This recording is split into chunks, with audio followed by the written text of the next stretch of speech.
Sanders surrogate Linda Sarsour, and keep in mind, she's an official surrogate of Bernie's campaign. She is not just a voluntary supporter. Sarsour warned Muslims against humanizing Israelis in a new video. Take a look. Palestine is a human rights and social justice issue. It is an American issue because your taxpayer dollars are used. So whether or not you think the electoral process is the way in which to help solve the Palestinian issue, maybe you think it's other ways, protesting, online campaigns, humanitarian, the strategy is fine, and we're all going to be on different sides of the strategy. But in my opinion, on an issue like Palestine, you got to choose the side of the oppressed. And if you're on the side of the oppressor, or you're defending the oppressor, or you're actually trying to humanize the oppressor, then that's a problem, sisters and brothers. And we got to be able to say that is not the position of the Muslim American community. Humanizing Israel is a problem. She condemned Muslims who humanize Jews. Keep in mind, she was fired by the Women's March for being anti-Semitic. But is dehumanizing Jews not the very definition of anti-Semitism? Of course it is. So why are Democrats, in particular Bernie Sanders, fine with it? With me now, former IDF soldier, Micha Danzig. Micha, good to see you. Thanks for joining me. Thank you for having me, Liz. All right, so that's literally the textbook definition of anti-Semitism, is dehumanizing Jews based on the fact that they're Jewish. Haven't we seen in history what happens when we dehumanize Jews? 100%. We all know where this story sadly can end, and has ended many times for the Jewish people, where we're dehumanized to the point where people think it's okay to round us up and put us in ghettos and do much worse to us, frankly.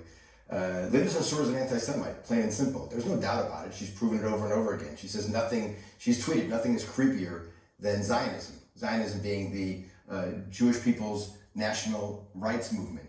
That's all Zionism is, the idea that Jews have a right to be sovereign in their indigenous homeland. She thinks that's nothing creepier. She says there's no room for being a Zionist and for being a women's rights activist, when Israel is the country in the Middle East where women have the most rights. So she's an anti-Semite, 100%. The real issue here is not her anti-Semitism. Everyone knows she's an anti-Semite, anyone with any sense at least. The issue is, why does Bernie Sanders' campaign have her as an official surrogate? Why does Bernie have such a soft spot for so many anti-Semites? Ilhan Omar, Linda Sarsour, the head of his Washington campaign in Washington State. They've all been people who have been repeatedly caught, blatantly saying and tweeting, expressing in writing anti-Semitic views. Why does Bernie have such a soft spot for them? That's a question. It shouldn't just be a rhetorical question. That should be a practical question that Democrats are asking themselves. Because as of right now, when someone's a surrogate for a campaign, they're supposed to speak on behalf of the campaign. Now, it doesn't mean that the candidate has to endorse everything that the surrogate says, but in a sense, you're working on the same team. If I had an employee who said something the way that Linda Sarsour said something, and that employee was saying it publicly, then that would reflect on me. Of course, Linda Sarsour's comments reflect on Bernie Sanders, and yet he's quiet about it. What does that say about what his policies will be, not just towards Israel, but towards Jewish people all around the world, if, God forbid, he became president? He's more than quiet about it. Look, when Ilhan Omar was engaged in her major controversy in the House of Representatives for saying things like essentially the support for Israel is all about the Benjamins, employing an anti-Semitic trope about Jews controlling Congress through their money. And then she said that Jews have a dual loyalty, and that's why they support Israel.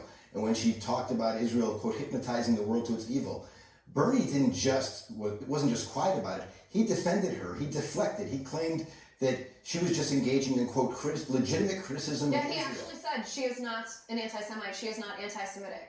So and just think about it. Let's do an exercise here. Would Bernie Sanders, if somebody employed plainly racist tropes about African Americans or plainly racist tropes about Hispanics, would Bernie deflect and defend those comments? Of course not. The reason why he's doing it with somebody who's so clearly using anti-Semitic tropes is he's thinking he can get campaign mileage out of it. He has more to gain from trolling, essentially, the anti-Semitic left in the Democratic Party than he does by going against them. And that's why something about the Democratic Party, too. If they have a demographic of anti-Semites that large, that they are large enough that a candidate thinks they are someone to appeal to, then that's a problem inherent to the party itself that should certainly be addressed. I mean, Bernie Sanders ought to disavow this woman in an instant based on everything that we've talked about, but specifically based on this video. She condemns people for humanizing Jews in Israel. And I mean, it's just absolutely horrifying to hear. Micha, thank you for breaking that down. I appreciate it. Of course, my pleasure. When we come back.